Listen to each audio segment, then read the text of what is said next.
past can come back. You know, things that you do, you reap what you sow. Basically, is a big message for me. Is what I got from this. You know, and that type of stuff in high school does happen. You do witness it, and whether you choose to stop it or be the one who's doing it is a big thing in this movie. Yeah. I loved when the first time when Simon kind of shows that he's a bully. Yeah. And he's like, oh, you know what they used to call him? Gordo the weirdo. And then he writes that on the fridge. Yeah. And nobody ever really erases it from the dry erase board on the front of the refrigerator. So then the next day, with that still being on the fridge, Gordo comes over and he helps Robin set up her TV. Because they hadn't set up the sound system yet. And then he offers to take out the trash and he walks by the refrigerator and he sees that they've crossed out Gordon and wrote Gordo the weirdo, right? With his number. And he doesn't say anything and he just kind of leaves. You can Robin can tell that he saw it because his whole demeanor changes. Yeah. His body language, everything, and he runs out. And that to me is the clue that Gordo's intentions, like he says in the film, they were pure. He was like, I had the best. In one of his letters, he said, I had nothing but good intentions, and that was him trying to come forward and be like, hey, like I forgive you, let's be cool. You know what I mean? But then Simon fucked it up, and then he kind of turns Gordo into a monster, at least towards him. Yeah, and you can tell during that first dinner that they have. He says this, Gordo says this little bit of dialogue where he's like, have you heard about those police doing something wrong or whatever? And he's like, an eye for an eye, I always say. Yeah. And I felt like that chalks up this whole movie right there. Yeah. An eye for an eye. Yep. It's a small thing that you could miss if you just blink. But that's him noting like, oh, you're going to fuck me over? All right, man. Let's see what happens then. Yeah. You know? And then you another cool twist that in this movie that you find out, I think part of the reason why Robin had a miscarriage was because of her addiction to pills, prescription medicine. She has it stashed away in her drawer in like a mint box, wrapped in napkins or whatever. But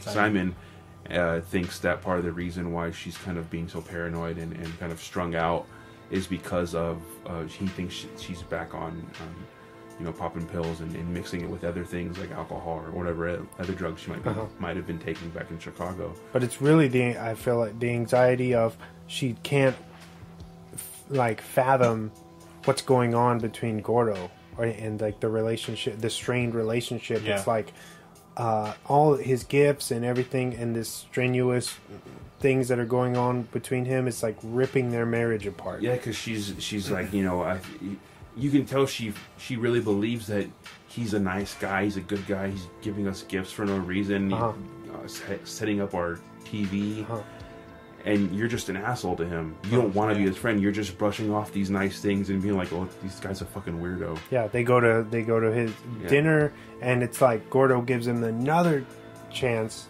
Yeah. Even though he sees the thing that they wrote. I think that was his second chance to invite him over to dinner. All right, let's hash things out, And he set up this big dinner thing, and then he sets him up, and he's like, "Oh, I'll be right back. I gotta go do something." Meanwhile, we don't know this at the time until the end of the film, but he's recording what they do. The room bug somehow. And Simon.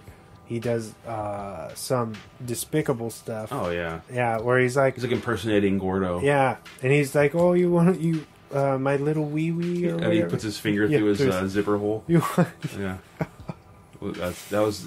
I did that when I was in high school. I'm pretty sure I did. But I thought that was. It brought me back to that. But then it's like, dude, you're like 40 years old. Yeah.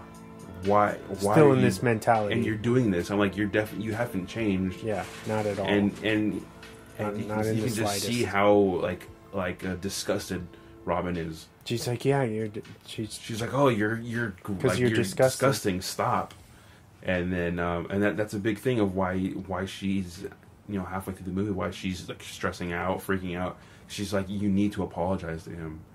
like, just go say sorry to him. Like, you need to make things right because I feel uncomfortable. And you can see, she kind of gives him this. Under her eyes and shit. She gives him this ultimatum, like, if you don't handle this, I don't know who you are anymore, and I feel like she's kind of straight up threatening, like, I'm gonna leave you. Yeah. So then, out of desperation, he's like, all right, let me go find this guy, and he goes and he finds Simon in a bar doing like some stand up or something. Trivia. Right? Trivia, right? I think he's doing trivia night at a bar. Trivia night, right?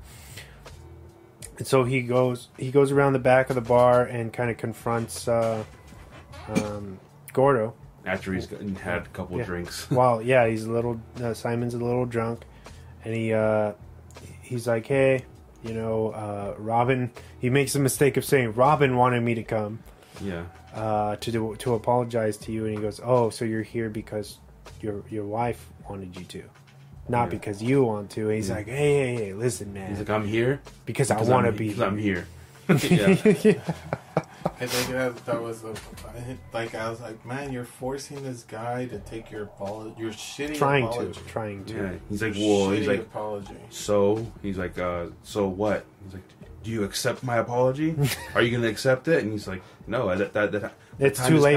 It's too late for that now. Yeah. He's like, what like the a fuck? G. Yeah. Like a G. And he's like, things are already in motion. And I was like, oh shit, like, this dude, it's got some plans. Yeah, things are already going. When you hear some of the things are already in motion, that's like, okay, fucking red flag. Like shit's going down.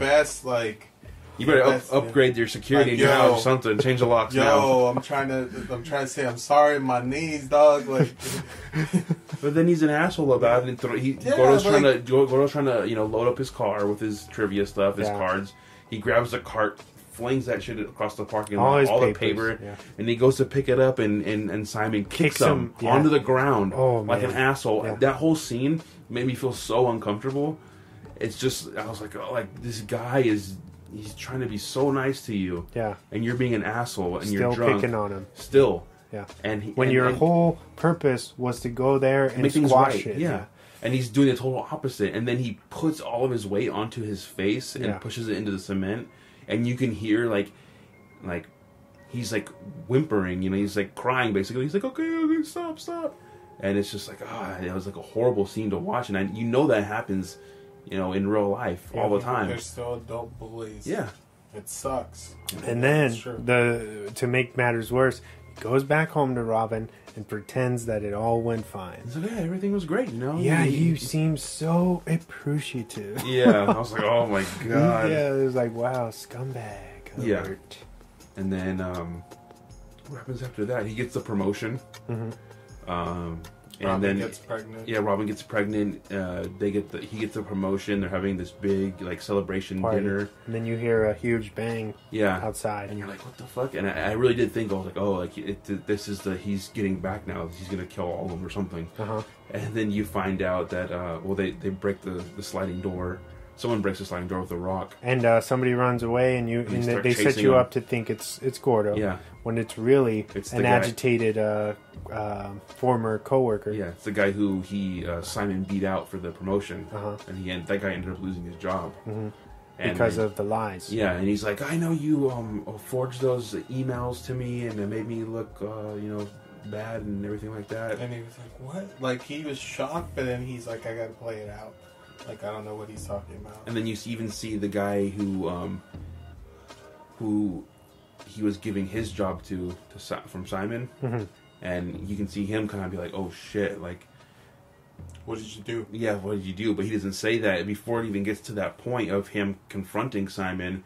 That's when Robin's like, "Oh, it's happening! I'm having the baby," and then so they end up going to the hospital, and that's when they have she has the baby, and then that's when I think. He's like, well, I'm gonna go home and take a shower for the both of us, and then she's like, I don't think I want to go home, and then he's like, oh, it's gonna be okay, and she's like, no, I don't want to go home with you if you're gonna be there. I was like, oh shit! Like I'm like, you just had a baby with this man, and you're like, okay, look, we had a baby, thank you, but get out of the house now. Like I got what I needed from you. I got your seed. Get out. And to me, I was like, God, that's ruthless. Like, at least wait till you get home to fucking drop that bomb on somebody. He's still probably processing that he has a child, that was just born a couple of hours ago. And it's about to get worse. Yeah. So and he ends up going home, and that's when, as he's leaving, you see Gordo walking through the hallway to the hospital, and there's a package waiting for Simon in front of his house. The same exact way every package was waiting, with the red ribbon from Gordo. Yeah. He opens it up. It's a carrier? Car seat thing for a baby. I don't know what it is. And three mystery packages. It's a CD, a DVD, and a key. It was a spare key or a copy of a key to their house. And he goes to the front door. It works on the front door, so that's how. And that explains how Gordo has been getting inside the house while he's been at work. And then you get the CD of the Valkyrie, the music playing on the sound system. Yeah, that was pretty cool. But then that cuts off, and you hear Jason or Simon's character mocking Gordo when they're at the dinner, when Gordo leaves to go do his work. The bugged audio. Yeah, and then so he's like, okay, like I think he's catching on that it is from Gordo, and then you get the tape of so creepy, just of Gordo in the bushes from outside recording them while they're eating dinner, doing whatever. And then you see the video of when Robin had passed out earlier in the house, and then the look on Simon's face when he's like, "Oh, you motherfucker, you better not have, don't do it." And then like you see him cuts off, and then like he's like waiting, he's like, "Oh," and you see his eyes getting all watery and everything. That was a horrible scene too. That was a cringing scene because you're like, fuck, man. Like, that's already happened. There's nothing you can do about that. And it's already months ago. Yeah, right. This has already happened. And then it gets further and further, and you see Robin on the bed, and then you see some guy in a monkey mask, which Robin had hinted at earlier that Simon's horribly has a phobia of monkeys, and he's wearing like a homemade monkey mask, which it looked creepy as hell. It was like paper mache. Yeah. And then he's recording himself while he's on top of Robin, right? Yep. And kind then, of doing like, weird, just like straddling her almost, and then it cuts off. And he's just like he waves to the camera, and he's like rubbing like Robin's like breast, or and I was like, oh my god! And then he cuts off, and he fucking takes off back to the hospital. To check on Robin, and that's when Gordo's there talking to Robin, saying like, "Oh yeah." So she can see that he beat him up. Yeah, and he's like, he is in a sling. He's like, I don't know what happened. He just went insane. He lost it. Yeah, and I was like, oh my god. And then he disappears. Yep. Walks away, and then that's when she catches. They have a little thing where Gordo's getting on the elevator, and Simon sees him. He tries to catch up with him, and he's like, "You sick motherfucker!" The face on Gordo. he's like, "Ah, got me. Yeah, you're not gonna get me." Oh my god, that look on his face was priceless. And the fact that he was like literally next, almost like a foot steps away from him, and the fact that he was still like looking around, he calls him on his cell phone and starts telling him all this shit. Like, he basically takes control and he's like, now I'm gonna bully you, because now you're powerless. I've taken your power away. Yeah. He's like, you're gonna stop talking, and then when I'm done, you can talk after. Okay. Yeah. Which was insane. That was cool. Nice little twist. That twist, reversal. Like.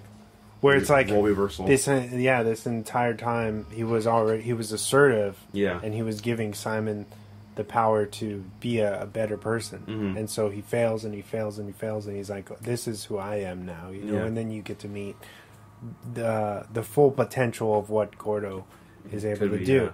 And what's crazy for anybody who hasn't seen this movie, the ending, although it's only hinted at, but we're meant to wonder whether Robin is impregnated by Gordo as a way to get back, as a way to ruin Simon's life. Yeah. Because whether or not he did actually do it, that's all Simon's going to think about for the rest of his life. Every